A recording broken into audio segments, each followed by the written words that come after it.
I'm Ron Miller. I'm the Forest Lake American Legion post here, the chaplain. I've been the chaplain for 10 years now, and it's an honor to be part of this. We've had it here at the Legion for many years. Of course, you know that Diane Finneman and Mark are the real people behind this whole celebration to make it a good celebration here in Forest Lake. We're going to start off with posting the colors, so if everyone would stand up and face the colors. They're over here on my left, and follow the colors in. Polaris Sea Cadets, post colors.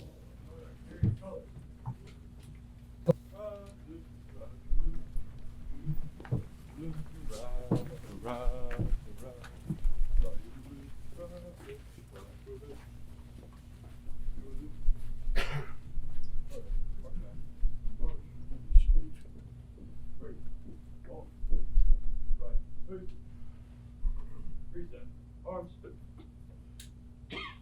Post colors.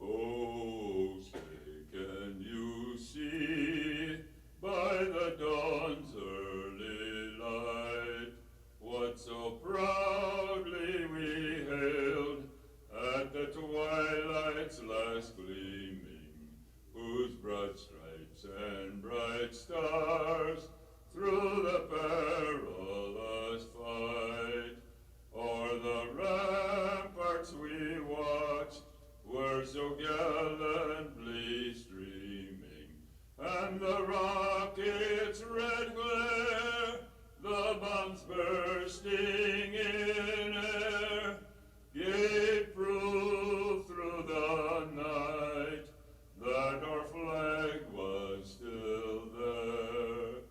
Oh, say does that star-spangled banner yet wave o'er the land of the free and the home of the brave?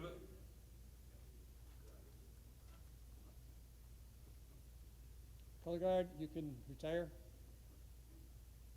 Everybody else, please stay standing, because we're going to do the Pledge of Allegiance after they retire.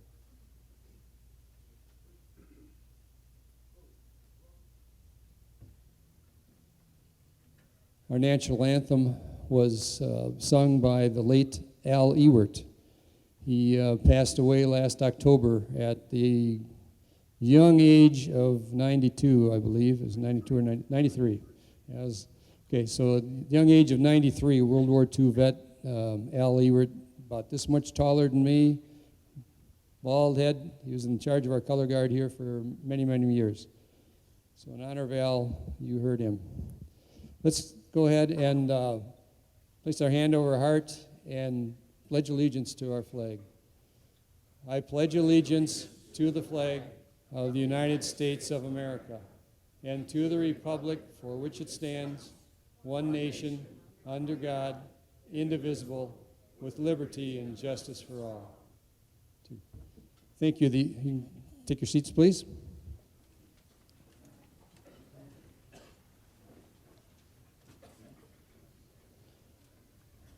The flags there, obviously, okay, the U.S. flag, POW, MIA flag. The other blue one there is the American Legion flag.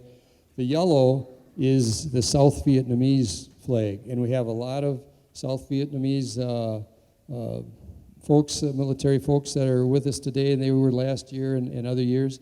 And then the red flag is the country of Laos, and we have some folks here from their days in Laos, and so that's what the flags are. Let's bow and for an invocation. O Lord our God, we thank you for your blessings, for bringing us here, and we thank you for your blessings of having that war stop not in the way that we maybe would want it to have had, and it went on longer than what we would want it to have. But we thank you that there's relatively peace there now. And we thank you for all those that gave of their lives, gave of their time, away from their families, and all that, to be in that place in that time and fighting for all of that. So we give you thanks for them. We thank you for bringing those that could be here today, and we pray for those who can't be here today for whatever that reason. So we thank you, Lord. In your name we pray, amen. Stan Turner has been our MC for quite a few years now. He'll probably tell you how many. I'm not sure if he probably doesn't have enough fingers on one hand for that, and I don't know if he can count high enough after he gets two hands. But anyway, Stan Turner, he was the anchor at Channel 5, and then most recently, for many years, he was with KLBB, 1220 AM at Stillwater. And just about a year ago, probably about 11 months ago, they had sold some land where the tower was, and that antenna tower had to go down, and it's been quiet. And now he's going to be back and talking to us and going on from there. Thank you, Stan Turner, for coming so many times. You're so good.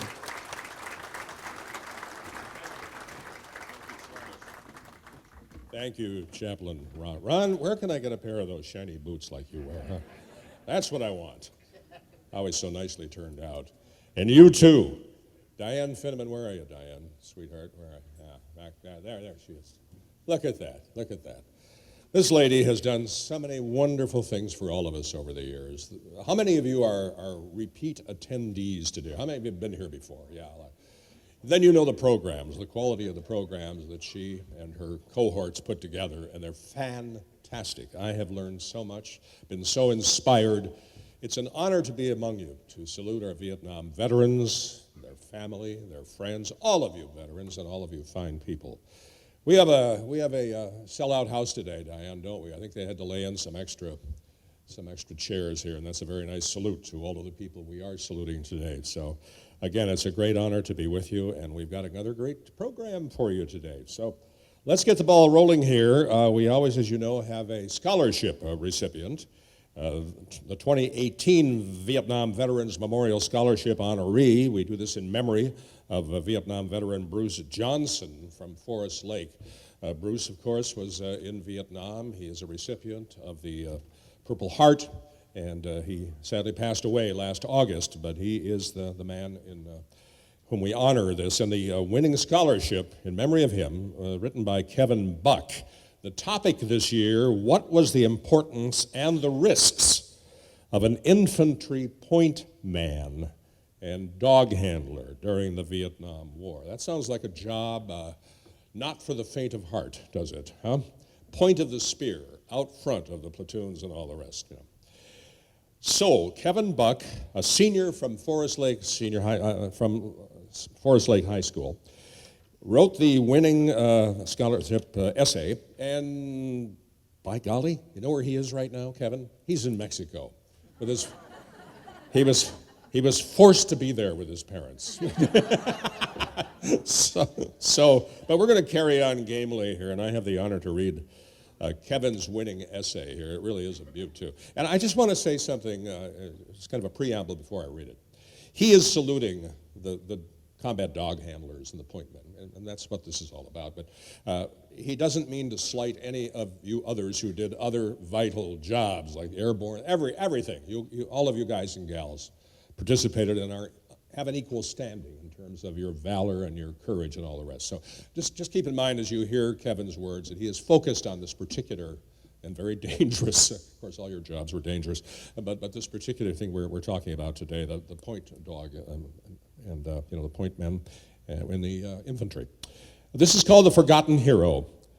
Kevin writes, former President Harry S. Truman said, progress occurs when courageous, skillful leaders seize opportunities Advancement is reliant upon brave, prepared leaders and the gallant soldiers who were known as point men during the Vietnam conflict. They're the men we should ascribe the success of the conflict to. Infantry point men risked their lives to drive forward the war and accomplish the necessary missions that would ensure democracy and freedom in Vietnam. Although the entire fighting force, all of you, the entire fighting force contained brave men and willing to give the ultimate sacrifice for our nation, the point men of the United States Infantry, who led their squads into the battlefield at the ultimate price in many cases, were the most daring and distinguished individuals. The point men were not the commanders or the politicians that our society readily remembers, but rather the overlooked heroes who enabled combat success while protecting innumerable, countless lives. Our military held these soldiers who could detect the snap of a twig or notice a single overturned leaf on the path ahead as fundamental to the war effort. Superior discernment and excellent senses made the point men warfare savants. Interesting. They had the intelligence of distinguished generals and the physicality of fresh grunts. Because of this, no position was more vital to victory. The point man took complete accountability for the lives of his comrades as he led them through jungles and swamps toward whatever destination they were ordered to, noticing every diminutive detail along the way and assessing the danger in every step. Point men can be solely credited with saving countless lives. They were the first to notice any whim of danger or wisp of danger, their keen senses alerting their fellow soldiers of risks. Mothers and fathers across the nation, our nation, can attribute their sons' return home as the commitment of point men who defended their nation's endeavors and saved lives. However, Kevin writes, the lives that point men saved came at prominent risk and sometimes disturbing cost. As they led their compatriots, they were the first to be seen by the Viet Cong and regularly the first to come under fire. The guerrillas who were successful in evading the point men often aimed at these soldiers first. The guerrillas, we say, the point men carried the maps, knew the routes, and led the troops. Without these integral leaders, dismay and chaos could have easily overtaken a platoon and turned the battle into the Viet Cong's favor. These valiant soldiers of ours understood the risks that came with their position, but they also recognized that their expertise was essential to successful advances. With these skilled and brave fighters leading the way, the prospect of survival and triumph was greatest. Kevin Buck concludes this way. As infantry pointman was more than a proficient soldier, he was a scout, a protector, a companion, and a dedicated hero. Without these indispensable individuals, our territorial operations would have been failed attempts with heavy casualties. Of the positions in the Vietnam War effort, none was more impactful or intrepid than the infantry pointman who led his fellow fighters in their mission and directed the course of the war. So writes Kevin Buck, our $500 scholarship essayist.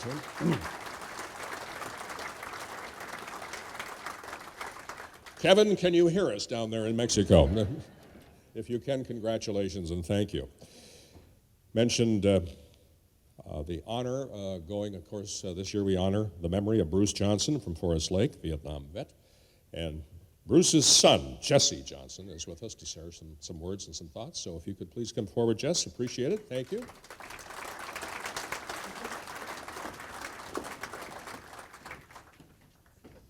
Very well-written essay. Well, oftentimes people vocalize their support for a cause or issue or love for one another. But true support, like love, is demonstrated, not just said aloud. So on behalf of our family, I want to thank you all for coming here today and demonstrating your support for the men and women who served in Vietnam. I was asked to speak to you today about my dad, Bruce Johnson, and what his service meant to him. It's ironic for a guy who absolutely hated being the center of attention. He has certainly been getting a lot of it these last couple years. He's the kind of guy who would want to skip a business meeting if he knew that he was going to receive an award or be recognized for an achievement. He tried to convince Connie to stay in Florida through March so as to avoid this very event, just in case he'd be asked to say something. So I have no idea what the layout of heaven is like or where it is, but if it's close to here, he is clear on the other side of it, with an embarrassed look on his face, hoping we wrap it up quick. Bruce was raised the son of a World War II B-24 bomber pilot. He was so very proud of his father's service and that of his 4 uncles. I wish I had $1 for each time he reminisced how my grandfather was the only pilot in his squadron of 10 planes who completed all 25 bombing missions without getting shot down. Neither of us would be here today, he'd say, had things gone a different way. Bruce spoke about how as a kid, he'd have to ride in the back seat of my grandpa's Oldsmobile to business meetings all over the U.S., distances as far as California, because my grandfather refused to step foot in another airplane after he returned home from the war. Fast forward a dozen or so years, and Bruce was a college student with a deferment from the draft. Now, I apologize to those of you who heard this story last September, but it's a goodie, and so it's worth repeating. His good friend, John O'Brien, or Obi, who's with us today, called Bruce to ask if he'd give him a lift to the Army recruiting office so that Obi could volunteer to serve his country.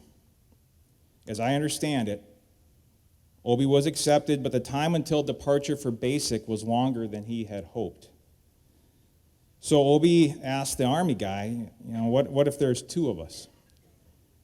And well, the time frame shortened, so he goes back to the car, and after a conversation with Bruce, the 2 volunteered together.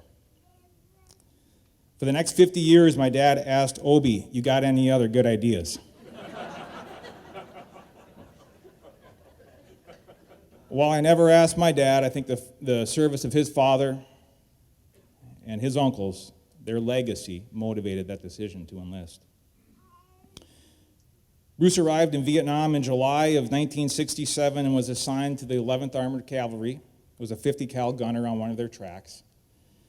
Later that year, he was transferred to the Mekong Delta and the 9th Infantry Division, where his Forest Lake neighbor and great friend, John Moxons, who's with us today as well, was also stationed. Ironically, in a letter to Bruce prior to the transfer and his arrival in the 9th Infantry, John wrote, you do not need to look too hard for Charlie here, because Charlie is looking for you." On March 19th of 68, Bruce's platoon was on foot in the Delta, and an enemy grenade exploded behind him. That day was the 2nd day in country, about 9 months, he wore his flak jacket. Apparently, many infantrymen often chose not to wear them because of the additional weight that they presented. For some reason he couldn't explain, something didn't feel right, though, and he grabbed it that day. Shrapnel tore up the back of his legs and arms, but the jacket saved his life. I'm not sure how I feel about guardian angels, but if there was a compelling story for their existence, this is right up there. In a letter home from a hospital in Japan, he told his sister Jan that he was unsure if he would be sent home or back to his platoon. He wrote, as much as he wanted to be home, he did not want to leave Tom Ziem and his other platoon brothers. I thought a lot about the question, what did his service mean to him, and it's difficult to answer. He was very proud of his service. He was proud of his country. It bothered him when people said that it was a worthless war. He believed that they were fighting against evil, and he refused to believe that his brothers died for nothing. As he shared some very neat stories and a few not so neat, he never complained or spoke negatively about anybody that he served with or under. While it did not qualify as complaining, he certainly did not miss the rations that they ate in the field, nor was he happy about the jungle rot on his feet. It was clear that there were men there he loved who changed him or changed with him. Men that at any time in the years after he would have given his life for. The experiences he and thousands of others have endured left a permanent impression on their core. It was not that long ago that I realized how much Vietnam influenced him, how he carried it with him, despite his statements to the contrary. Last summer, a few weeks before he passed, he told me he thought about Vietnam every day and that he was truly at peace with his time there. When asked if he would want to go back and visit, he was quick to say, nope, once is enough. It sure seems that we're living in a time where great energy is spent highlighting the sins of our country. While as a country we are not perfect, people like Bruce, Obi, Moxness, the other members of our American Legion and VFW, and the generation of those who served before them have built a remarkable nation. It would be smart of us to follow their lead, serve others, take full advantage of the opportunities before us, be proud, and strive to leave the world better than when we arrived. Thank you again for coming and demonstrating your support. Our family is honored to be a part of it.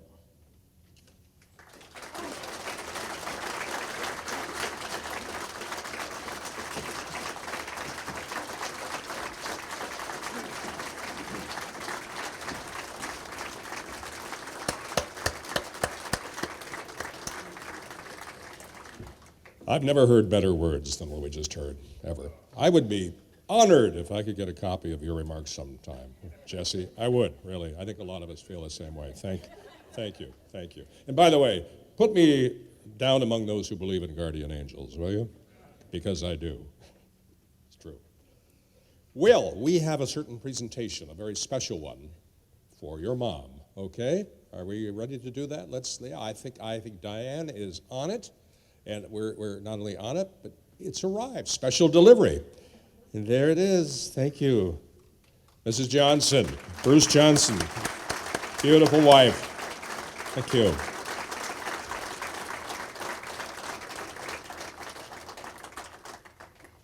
How nice to be among people like you. Really makes me feel good. Thank you. Well, speaking of nice people, I see a guy right over there, pretending that he's not even here, but he's a great friend, and he's been with us for so many years. He's got a last name. I love the guy, but I hate his last name because it ruins my tongue trying to pronounce it. He's a Finlander, which is a good thing. I'm really good with his first name, Terry. How did I do? Kivioye. Huh? Is that close? Is it in the ballpark? Why don't you change it to Schwartz or Smith next year, Terry? Would you please? Terry K. Represents the Vietnam Veterans Charity, and he has some words to share with us right now. They're always important. He's a great guy. You've got the Screaming Eagle on there, don't you? Huh? Yep. Is it true what they say, the 82nd Airborne, that what the eagle is screaming is, please come help us? Well, some do, I guess.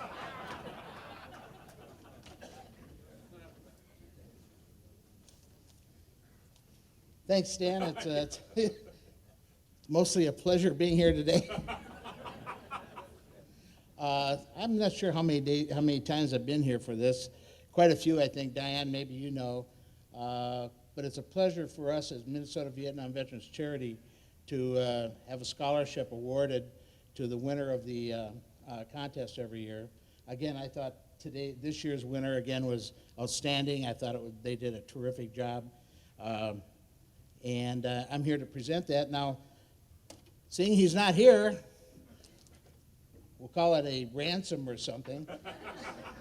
Try to get him back from Mexico. But Diana, would you mind coming forward to accept the scholarship for Kevin from Minnesota Vietnam Veterans Charity? And it's been 12 years. Wow. Thank you so much. Yes. Wow. 12 years. Thank you, Diane.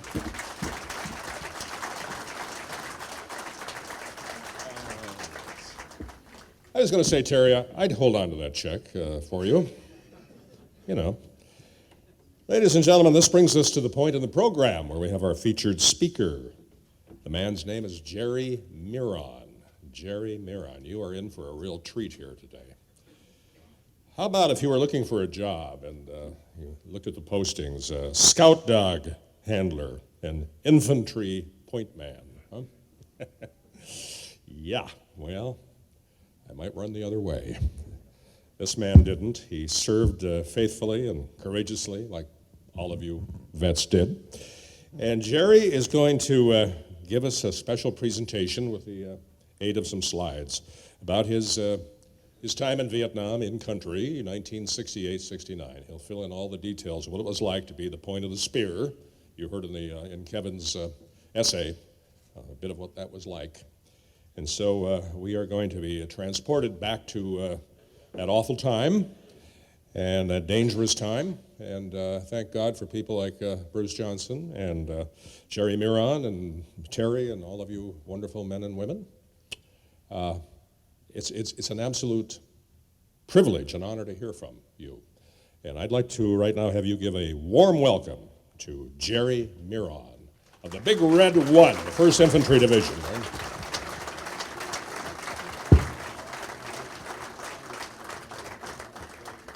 And Jerry is slowly making his way to the podium. Oh, here he is now. Nothing slow about this guy. Jerry, thanks for being here. Thank you so much.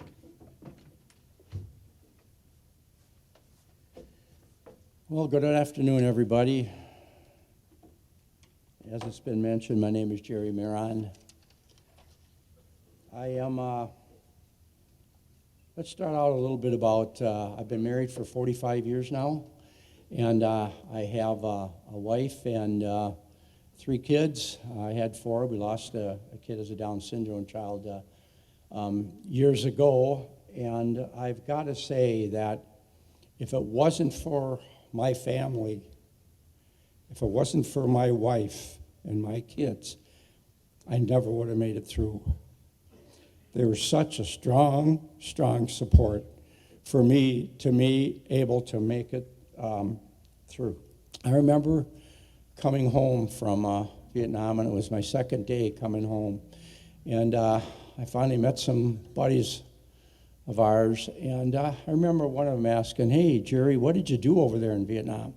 And I said I was a scout dog handler. And he said, "What in the heck is a scout dog handler?" And I said, "I got asked that a lot." I said, "It's walking point for the infantry with a German Shepherd dog." He said, "Well, what did you do? Did you attack people or something?" I said, "No, it was early silent warning." I said that I could tell you when rebel alerted. I could tell you whether it was a cache of weapons. I could tell you whether it was an ambush. I could tell you if it was a booby trap. I could tell you if it was a base camp. I could tell you how far out it was and pretty close exactly where it was.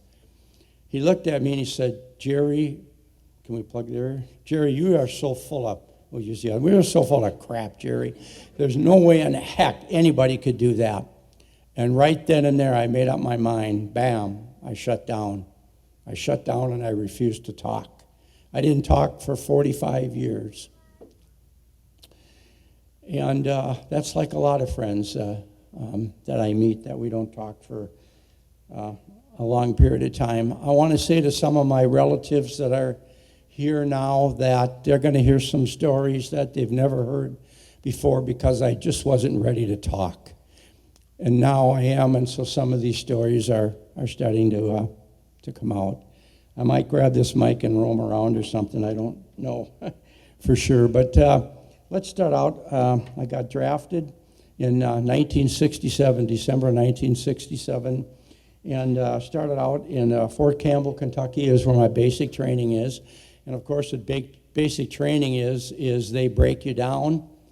You're an individual as you go in there, and they break you down from being an individual and build you back up again so you're as a unit. Because you've got to be able to work together. You've got to have your buddies back. That's really what basic training does. In addition to that, of course, it's physical training and training with the weapon and a number of other things. From there, I was then sent to Fort McClellan, Alabama, and that's for AIT, which stands for Advanced Infantry Training. And I was also lucky enough, my brother sitting up here in the front row, was lucky enough that him and I went in at the same time through basic and AIT, and we had nothing but a blast. It was really a lot of fun. AIT, Advanced Infantry Training, I had to be able to qualify with every small arms weapon that the military had given us. In addition to that, they taught us to kill, and that's basically what our job was, to try and eliminate the foe as quickly as we can. From there, it was off to Fort Benning, Georgia, which is Scout Dog School in Fort Benning, Georgia. And what that is I've got a German Shepherd dog. You can see Rebel up there. I believe Rebel was by far the best dog in all of Vietnam. I did not have Rebel when I was in Fort Benning, Georgia, and thank God, because the dog I had was a mutt, and this thing was unbelievable. Rebel was, again, I believe is the best dog in all of Vietnam. And then from there, I ended up, my orders got cut, and it was to head to Vietnam. And one of the things that I want to say right now, and that is, if all you people in the audience to see Jerry Myron, I really don't want you to see Jerry Myron. I want you to see the other 2.5 million, 3 million soldiers that were there in Vietnam. I want you to see the ones in Iraq, Iran, Afghanistan, World War II, Korea. And if I've missed anything, I'm sorry. Those are the ones I want you to be seeing when you see me. I'm just telling a story that Diane has asked me to come up. I want you to see them because they also are heroes that we need to be looking at. My job, again, was early silent warning. Rebel was absolutely amazing. I'm going to start getting into Rebel's first alert. This is my absolute first time when I'm out there. And I've got Rebel out there, search boy, search. And I could work Rebel on leash or off leash. A lot of times when I got into bamboo, he was worked off leash. And but other times when it was important, when I knew what he was alerting, I put him on leash. His very first leash, very first alert was he shoots an alert. And I look at him. Alert is he's doing a certain thing that tells me that there's somebody there. And so he shoots this alert, and I look at him, and I say, Rebel, search boy, search. And he keeps holding his alert, and I said, no, Rebel, search boy, search. I tell you, he stops, he looks at the alert, shoots it again, he looks back at me, and if I could read his eyes, I knew exactly what he said, and that was, oh no, not another one of these soldiers I got to train. I thought, oh no, he's giving me an alert. So I'll never forget that first alert. That was just absolutely stuck in my mind for forever. Like I said, I can work him off leash. And what I really loved about Rebel is silent commands. He worked off of silent commands. So I'd send him out in front of me. And especially on a little bit more wide open area, I'd send him out in front of me. And Rebel would go out a little bit of a ways, and then he'd stop, and he'd look back at me. And I'd tell him to go farther. Or maybe I want him to go to the right, to the left. He was out too far. I wanted to pull him back in again. He was just absolutely amazing. You can't tell too much in some of these pictures on how thin Rebel was. He was thin because we worked those dogs so hard over there. I was very lucky than some of you other soldiers that are out here. I could only be out there for 35 days, and then I had to come in for a stand down of somewhere between 3 and 5 days. It wasn't for me, it was for Rebel. The heat and the terrain were so bad with Rebel on these dogs that they had to be able to come in for a stand on, otherwise they'd be walking through alerts. He was just absolutely amazing on some of the things that he would do. I remember one of my other alerts. I worked for the Big Red One. I was in the 41st Scout Dog Platoon, but I worked with the Big Red One. Whoever wanted me could use me. I worked with the 82nd Airborne. I worked with the 1st Cav. I worked with the Green Beret. I worked with a lot of units.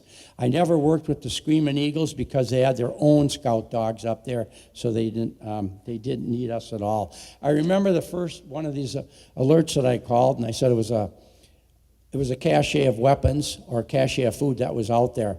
And so they sent out there to take a look at it, and sure enough, it was a cache of food that was out there. 1,500 pounds of rice is what Rebel had alerted on. And of course, we're a team, so it takes 2 of us. That was the largest cache of food that had ever been found in the Big Red One. So they fly me in, and the general wants to take a picture of me. And I think, this is really cool. I'm going to get in the Stars and Stripes. I'm just going to be this real hot dog that's out there. Fly in, and the general says, tell me a little bit about your dog. I tell him something. He says, will he sit right there? And I said, yeah, he will. So I had him sit, and I started to stand right over the top of him. General looks at me. He said, no, I want you over there. I said, well, I mean, we're a team. It takes 2 of us to find this. He says, you know what? When you earn one of these, then you can call the shots. Otherwise, stand over there. What the? I start to walk over there. Then he looks at me. Oh, true. By the way, does that dog bite? I says, only when I tell him to.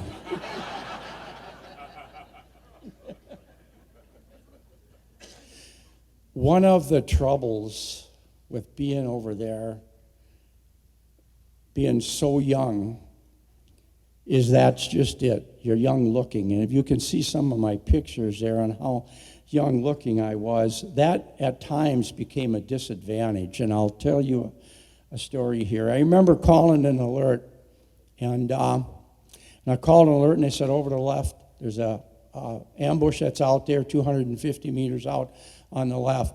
And the CO, I think I was working for the 1st of the 28th, which is the Big Red One. The CO said, there's nothing out there. Recon has been go through here, and there's nothing out there. I said, there's an ambush that's out there, 250 meters on the left. And he said, there's nothing, so keep moving. I said, I ain't going. And he said, I'm giving you a direct order to go. And I said, I don't care. Rebel and I are never wrong. I said, I'm not going. There's an ambush that's out there. And I said, what you need to do is one of 2 things. 1, pull back. I said, or number 2, pull back and call in Cobras, gunships. As you've seen some pictures of them. They were pretty mean Cobras over there. Anyway, I said, he said, nope.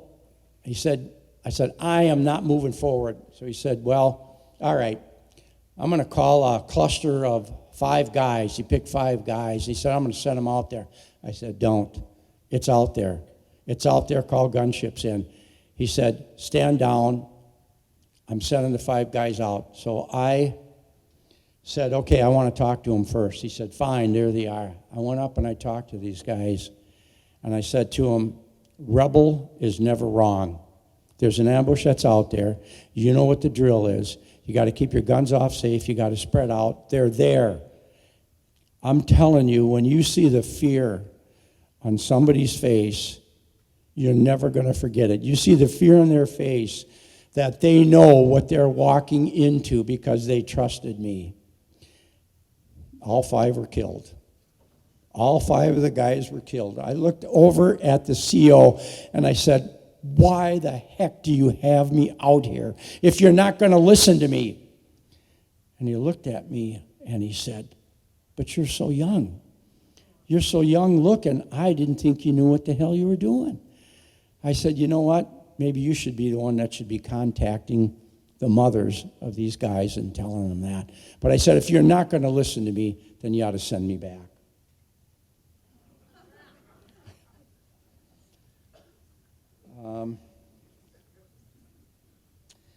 One of my other ones, I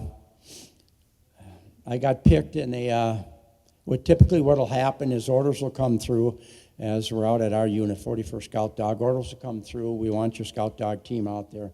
I was called an awful lot, especially the 1st Cab. I loved working with the 1st Cab. I'm going to jump around, I'm sorry, but things keep shutting through my brain. I loved working with the 1st Cab because they were all West Point graduates. So one day I worked with West Point graduates. I'm telling you, when the crap hit the fan, they knew exactly what they were doing. I loved working with them. Well, all of a sudden I get orders, and they say, hey, kid. They called me kid because I was the youngest in there. I was 19 years old, 20 years old. And they said, you're going out tomorrow. And so I think it was Tainin is where I was heading to. So I'm on the chopper, and I'm heading out, being a rebel. And the pilot takes a look over, and he says, this is hot. You're coming in hot. This is really a hot LZ where you're heading down into. And I head down, drop in. There's stuff happening all over the place. He ends up where he looks at me, and he says, okay, all these are in the bunker. We've got all of these Viet Cong, or NVA, North Vietnam Army, are in the bunkers. And he said, what you got to do now is get your dog out there. Send your dog out there, and you go down there and chase them out of the bunker. I said, what? He said, isn't that your job? I said, no, that's not my job. My job is to be able to tell you this base camp is here that you just ran into. But I have a question for you. Why in the heck aren't you pulling back and bringing in Cobras or B-52s? He said, I'm calling the shots. Shut up and charge the bunker. I said, I won't do it. He said, you'll be court-martialed. So what ended up happening is he called his general and said, this guy is not going out there. I want this guy on the next chopper and out of here. So I'm going to try and make the story short. He brings me up to the general, and the general looks at me, and he says, you chicken, blank, blank, mother, blank, blank, blank. And I said, hey, you got to understand, that's not my job. He said, you shut the hell up while I talk to what's going on, because this is huge that's going on right there, and you were supposed to help end it. I said, why don't you call my CO? He says, what's he going to do? Just call him. He called my CO, and he said what he would. I said, tell him what you wanted me to do. He called my CO, and my CO said, you want to do what? He said, what do you think's going to happen when you send him to the bunker? He's going to get shot up. And then he just wrote him up one side, down the other. He said his job, he's one of the most valuable scout dog handlers I've got, and you're going to send him in there to his death. The general comes back out, looks at me and said, I'm really sorry. I didn't understand. He said, you look so dang young, and how can this dog tell you that that stuff's out there? I said, that's what I trained for. You people just need to start to trust us.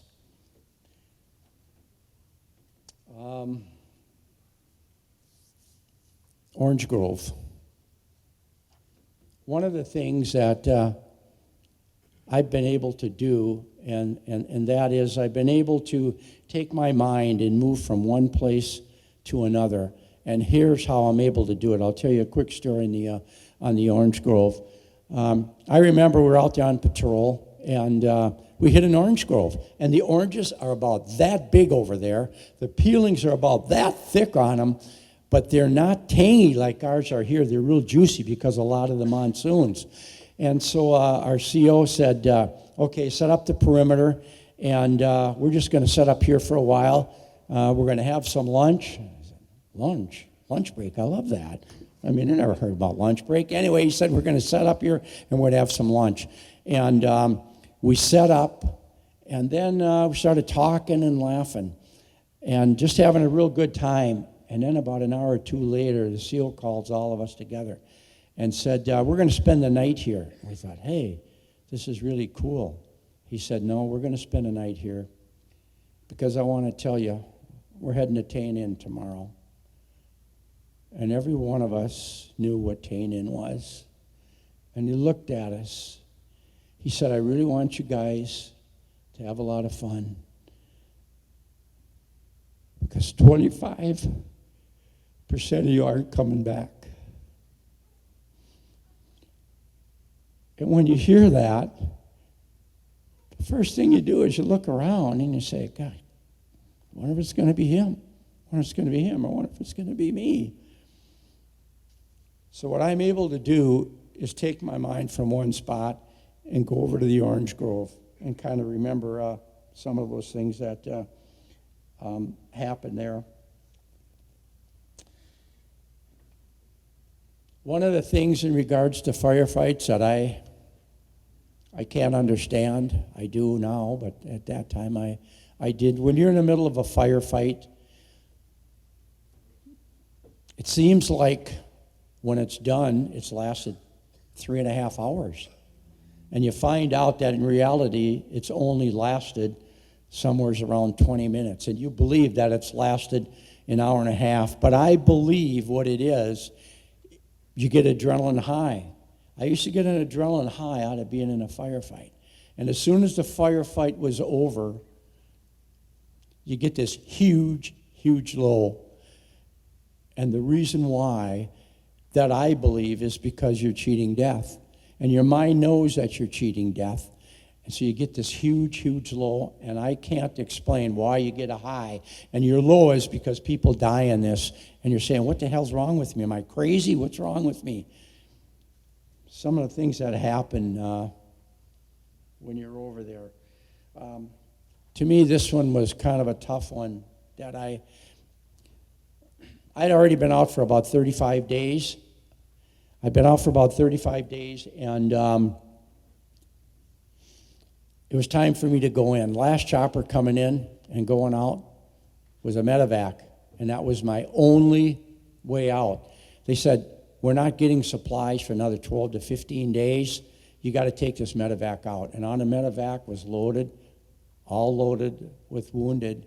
I remember sitting down at this base camp, and they asked me if I would help bring the wounded in. And I said, yeah, I sure will. I tied Rebel up around the tree, and I started helping him in. And we're coming into what is called triage. We're carrying him in, and there's nurses, which were long, long overdue. They helped us so much, nurses. I don't know if there's any in the audience, but they're just, it's unbelievable how much they've helped us. So as we're coming in, the nurses are pointing over here, and they're pointing over here, here, there, and I'm saying, what's going on here? We're putting some here, we're putting some over there. These guys we're going to work on. They're going to make it. These guys are not going to make it. We don't have time to work on them. We have to spend all of our time working with them. And I'm looking at these guys that I'm carrying, and I'm looking at their faces, and I can't tell them that they're going to die. Some of the things that we went through over there that just keep coming over and over again. Thank you. Okay. I got to tell you this one. Every time I speak at high school, I love talking and telling this one. And that I was up in Cambodia, pulling an ambush, and I was in Lai Khe, which is up in the Cambodian border. Orders come down. They say we're heading into Cambodia. My orders came down and said, we're just taking up there and around Quan Loy. I get up there, and the unit gets all together and says, okay, what's going to happen here is we're going into Cambodia. We're heading into Cambodia, and we're not supposed to be there. I said, what? Yeah, this is a special mission. We're going into Cambodia, and we're not supposed to be here. And I look at my CO, and I say to my CO, we're not supposed to be there. And he said, that's not all.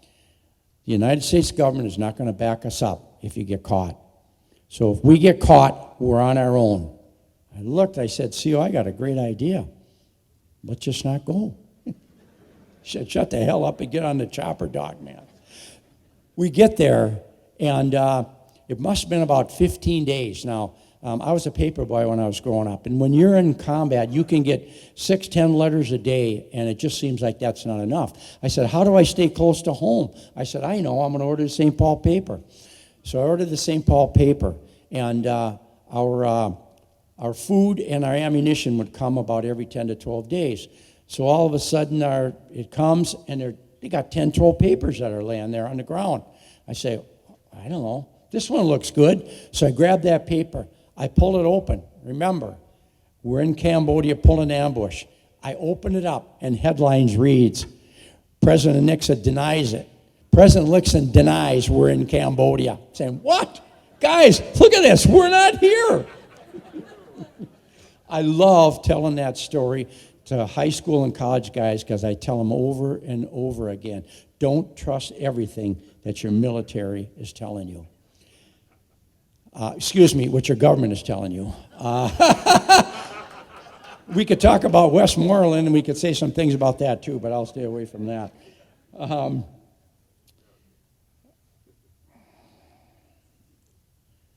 I got to talk a little bit about something that's really, really close to my heart.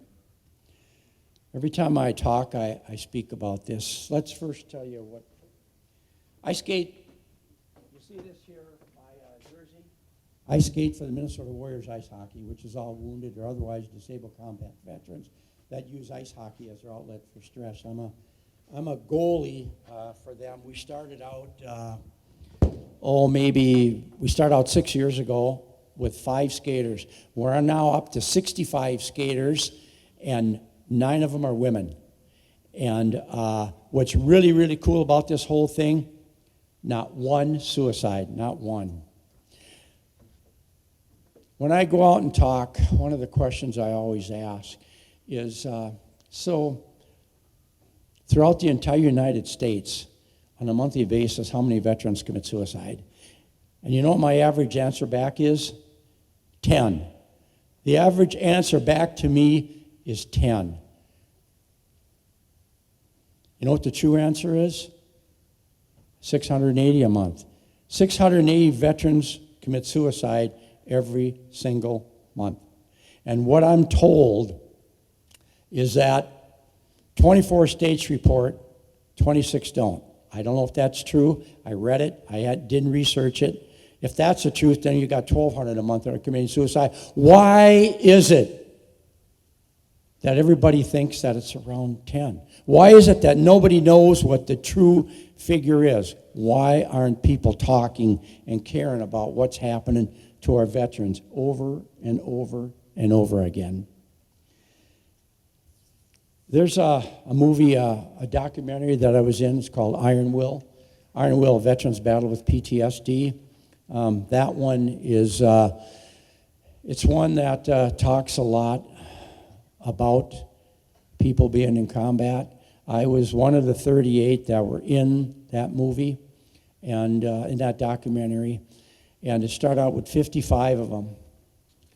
There's only 30 of us in it because the remaining 22 committed suicide before they had a chance to get in that documentary. If you get a chance, look up ironwillmovie.com. I don't have enough time to try and cover everything that I need to cover, so I guess I've got to bring it to an end here. Not really, Jerry. We're going to have Q&A here, too. Oh, okay. One last thing I want to say. I'm telling you here things that I think that you want to hear. I don't know what you want to hear. But you know how I can find that out? By asking questions. So please prepare questions so I can start answering them. Yeah, Jerry is not going far. He's going to be back here to take your questions just a minute.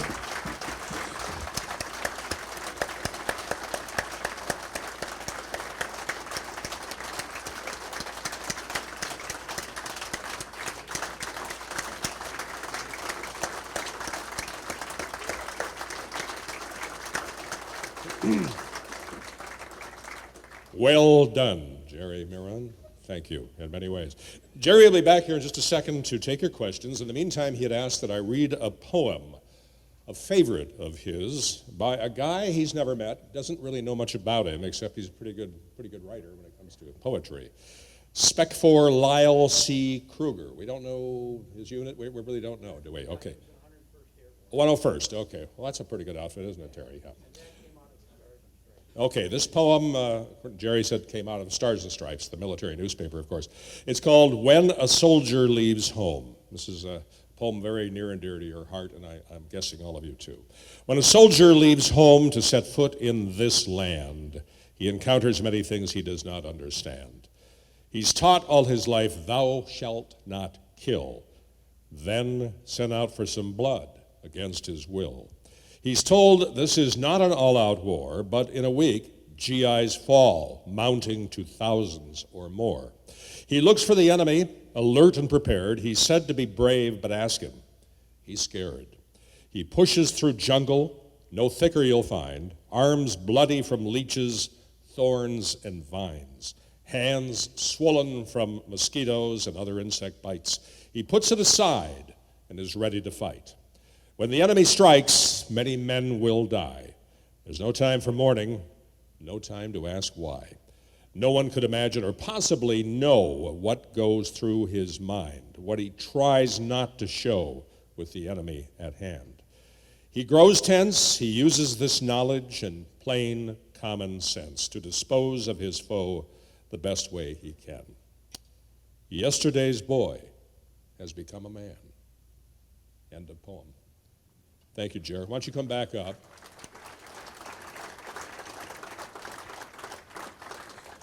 And I know you've got to have questions. This is a golden opportunity. And by the way, if I could throw one out right away. Those guys, the CEO said, have a good time tonight in the Orange Grove or whatever, because a fourth of you aren't coming back. What happened when you went in on that mission? Good question. The CO is right. You lost about 25 to 30%. We usually, there's 185 guys typically that are behind me. I'm the only one that's out there in point, and we did lose a number of those guys. I'm out there in front, like I say, walking point, and just calling in the alerts for Rebel. But happens a lot. Please, another question. How long were you over there? You were there for 12 months, and what happened to your dog when you were finished with your year over there? Good question. I was over there 68 and 69, so I was over there for 1 year. I was drafted, so I was in the military for 2 years, over there for 1 year. I'll tell you I'm going to try and tell this one fast if I can. My last mission out there, I was working with the 1st Cav, and and there's a picture of the CEO, West Point graduate that I was working with that's inside of here. And I said to him, you know what, I want to bring my dog home with me. I said, will you write up an after-action report saying Rebel was killed in action? And he said, absolutely, dog man. So I got back and I said, hey, how about I went to my veterinarian and I said, will you cut the tattoo out of his ear? Because all these dogs have tattoos in their ears. And he said, I sure will. I went to my CO 41st and he said to me, I said to him, can I bring Rebel home with me? He said, nope, you can't. And I said, I'll offer you $1,000 if you'll bring him home, if I can bring him home. He said, let me ask you a question, kid. I said, yeah, what? He said, how many lives do you think you've saved? I said, I have no idea. He said, no, give me a guess. I said, I have no idea. He said, well, I'll guess because I'm the one that sent you out on all your missions, somewhere between 15 and 20,000. So my question to you is, when you take him back to Minnesota, how many lives is he going to save there? The comeback I didn't want. In 1974, they killed all our dogs. Look up war dogs. Every one of the dogs in Vietnam did not come home, as far as the ones I'm aware of. Just pull up war dogs and you'll find out they destroyed every one of them in 1974. More questions, please. Yes, I have a mic available for anyone who'd like to ask a question. I would just throw one in. It's a hard job to think of anyone going into the military during the Vietnam era saying, I would like to do this. And that's what surprises me, how you end up doing this. Just drafted into it is what it was. But after I was in it, I'm telling you, if I'm up on point, I want to be with the dog. He was absolutely unbelievable. Yes, please. Jerry, my question to you is the fact of what I call the fourth sense. You alluded to it a little bit early on, but being a grunt and being in an area called Bang San and Anke with the CAV unit, I felt I had the fourth sense. And what it was for me was that on either an OP or an operation point or a listening point, LP, you could sense who was around you. Now you talked a little bit about that between you and the dog, as well as around the rest of it. Do you not have the fourth sense because you don't need it? Yeah, you don't need it now. I don't know, sometimes I think that I still do, but I don't know that I do or not. But the strongest thing in Rebel was his nose. That was the very strongest thing. And the second best was his ears, and then his eyes were the next one in that order. But the wind was extremely important. I had to find out where the wind was at all times, because that way he could use his nose to be able to tell us where things were at. Please, some more questions. Raise your hand if you have a question. I'll get the mic to you. Do you think that dog had a ability to avoid a tripwire or a booby trap? Yeah, he absolutely. When you set him out in front of you? He absolutely did. He was trained on that, which is really tough because there's a lot of dogs that don't. But that's how smart Rebel was. And I didn't train him. I think he was his third handler, I believe. So I think he had 2 tours before me. But yeah, when he came up to tripwire, he'd sit down. He wouldn't go over the tripwire. He'd just sit down. Next, please. Yeah, there's a lot of dogs that did get injured or killed over there. We had a $250 bounty on our head. I remember going through the jungle, and there's flyers all over in the jungle, and they're all in Vietnamese and Hmong, and it's a picture drawn of a scout dog handler and a dog, $250 bounty on our heads if they killed us and brought us back. My dog never got hurt, no. Just absolutely amazing what this thing could do. I wish I could talk more about it. Just a little information. My older brother, Bob Swanson, speaks for NAMI, and he talks about suicide prevention, and he likes coming to military places to speak to people so that there's better information as to how to help and symptoms to watch for. Thank you. That's just so important. I've spoken at the History Theater maybe, 60, 70 times. Total Public Television, I spoke with them in this last year. I don't know, Randall, how many times did I speak there? Don't know how many, but I spoke there an awful lot. I spoke at the Ordway, and when I spoke at the Ordway last year, it's one of the main things I talked about was I wanted to get out suicide and how important that was. Yes, please. Just an aside here, 50 years ago this month, I lost my best friend. He was a dog handler attached to the Americal division. Oh, I'm so sorry. What was the name? His name was Mike Hill. I didn't get into that story. I didn't get into that story about Mike because I didn't want to get into his name. We went through basic AIT with Mike. Then I went to Scout Dog with him. When I hit Vietnam, I ran into Mike as soon as I hit, and we went down to the village. And Mike talked to me, and he said, "Kid, I'm afraid that I'm going to die over here." And I said, "Get that out of your head. Get that out of your head."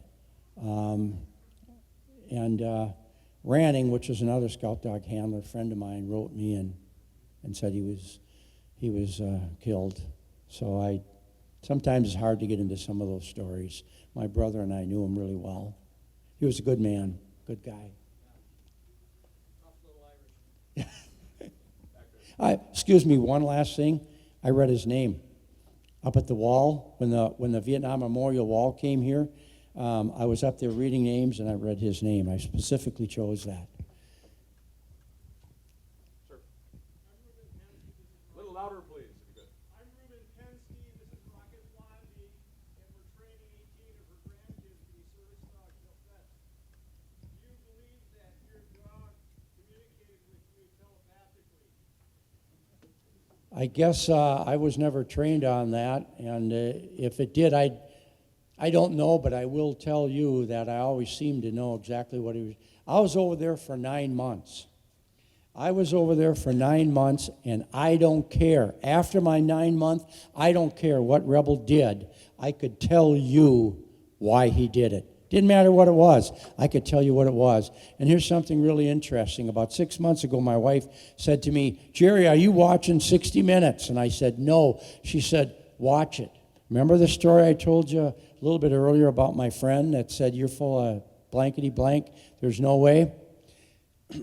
60 Minutes had a scout dog handler who'd been training scout dogs for the military for 29 years. And he was on there and he's being interviewed. And he said, you people have no idea how smart these dogs are. He said, you walk into the kitchen and there's pot roast that's on the stove. He said, that dog is going to tell you, if you're smart enough to understand your dog, that dog's going to tell you when he's smelling carrots. He'll then tell you when he's smearing onions. He'll tell you when he's smelling salt, pepper. I looked at my wife and went, yes, the hell with these blankety blanks. I didn't believe it. Great question. Thank you. Yes, sir. I got two questions. Big red one. I'm alive because of you guys. I and another fellow joined our unit in November of '66, and he became the point, and of course I became the radio man. And we used to talk, and I said to him, "What's it like pulling point?" And he said, "Well, what's it like carrying a radio?" I said, "Let's swap." So we did. You did. We did just for a day. I hope he was watching the dog to call the alerts. No, he wasn't. He was just a point. Oh, I'm sorry. He was a Okay. point. And so I took his point, and he took my radio.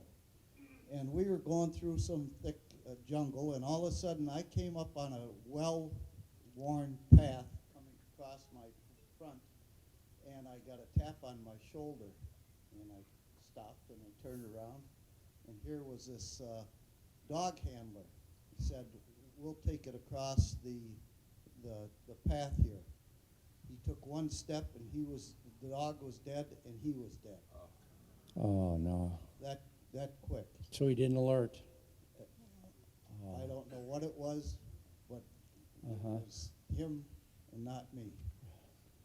And I knew my kilt very well too. Yeah. The other thing I have, you said what you guys trembled when you heard you were going up to Tain Inn. Mm-hmm. Was that to the Special Forces camp? No, I didn't go right directly in Tain Inn. It was up by Tain Inn, which was hotter than heck back then. Okay. So sometimes they sat down inside of there, but at that, it's just in that area as a location to where it was really hot. Junction City, Hobo Woods, Iron Triangle, look them up. I did them all. Thank you. Diane, is that it? I think that's it. Okay. Jerry Miron, thank you, thank you,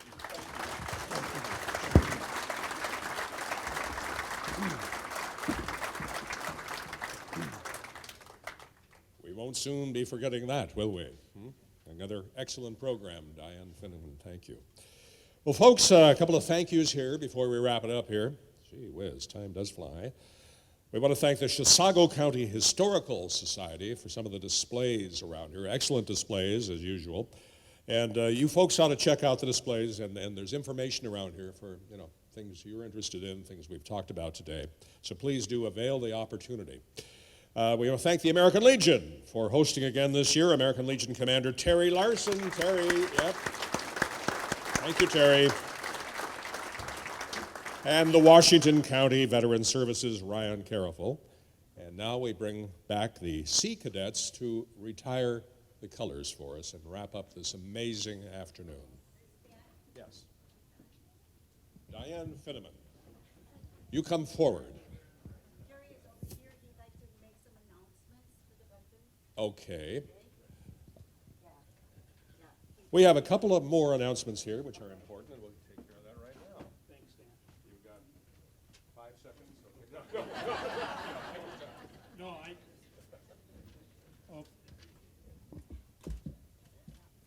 This won't take long. I want to thank everyone for being here. Diane, Stan, everyone involved. Boy, this was a wonderful program. Really appreciate it. It's my honor to serve here at the Forest Lake American Legion as commander. I'm also a member of the last Veteran Club Vietnam Air. We have a booth over there and we're accepting new members. Anybody interested? We are a social club and we meet once a month for lunch. Pretty low-key bunch of guys. Military service is not like the private sector. Most civilian jobs do not require serious risk to life or limb. To fulfill a dangerous mission or subject employees to criminal charges for disobeying their boss. Unlike their military counterparts, civilians can live where they want and choose other career options whenever they want to. But today is a day for civilians, and in fact all Americans, to recognize those who have given us those freedoms, the veterans of the United States military. Thank you all for what you have done for our country. God bless you, and God bless our nation's veterans. I would now like to ask Representative Bob Detmer to come forward to read the proclamation for our day.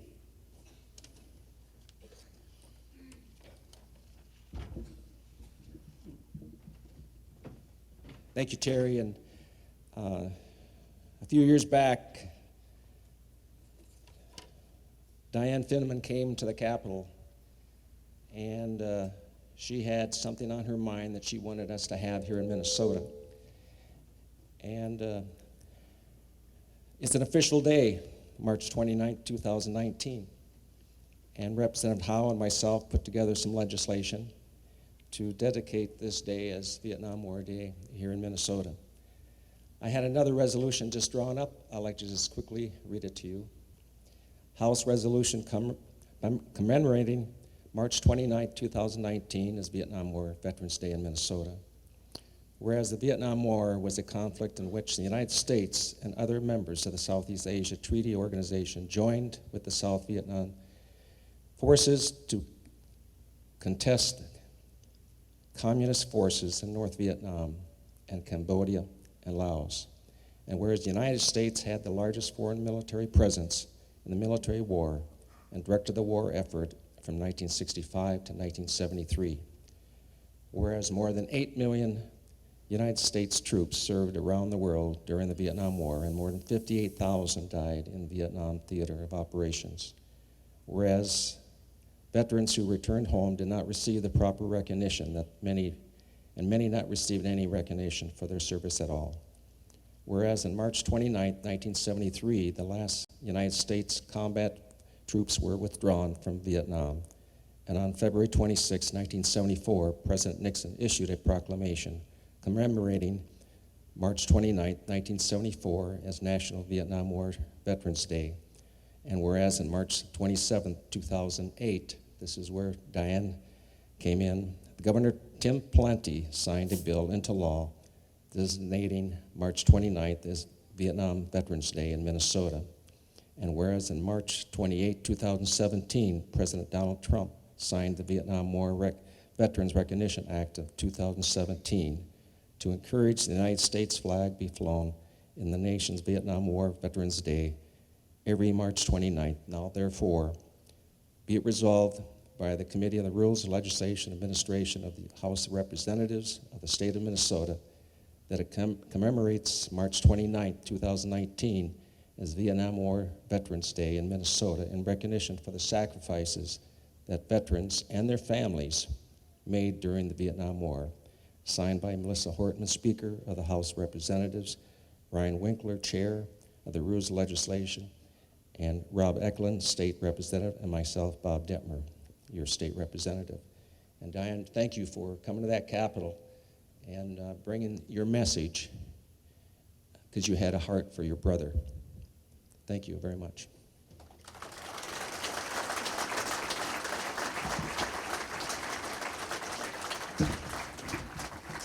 Yeah, I mentioned in closing here, Ryan Caraful of the Washington County Veteran Services, and he is here. You want to come up? Share a couple of words with us.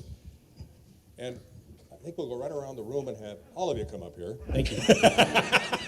Because you all have something good to say, they do. But Ryan's been with us for a long time and do great things. Ryan, take the microphone here. Well, thank you, Stan. Appreciate the opportunity to get in front of a bunch of veterans. I'll take that every day. A little background about our office is we connect veterans with federal, state, and local benefits. So with that being said, if you're a veteran or a surviving spouse that has not been in our office, please, I encourage you to come in and visit us. It's hard to keep up with the VA.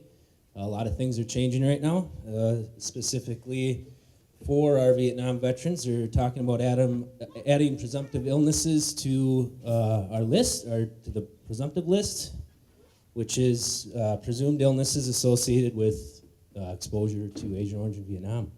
They're also talking about expanding veteran benefits for our Navy veterans too as well. So there's some stuff changing. So if you haven't been in, please come in and see us. We have 3 office locations in this county: Cottage Grove, Forest Lake, and Stillwater. So I have one of my staff members in the back there, Lon Pardon. He serves our Forest Lake location Tuesday through Friday. So both of us will be back there if you have any questions about benefits. Okay? Thank you. Thank you, Ryan. After we close, the Vietnam veterans, there's pictures that are being taken over there on that side. There's a lot of different setups around the front to this side over here. Our Forest Lake Veterans Memorial, we have a couple of our pavers, a large one and a small one over on that side there, and some information if you want to talk to me about that. I'm the chairman of that. So anyway, let's go ahead and stand, if you will. And instead of marching the flags out, we're going to retire the colors in place. Hand salute. 2. And one other thing that I want to say is not only thank all of you for coming, but for many years now, we've had a good contingent of our allied forces that come and sit in that area for many years now. Let's give them a round of applause.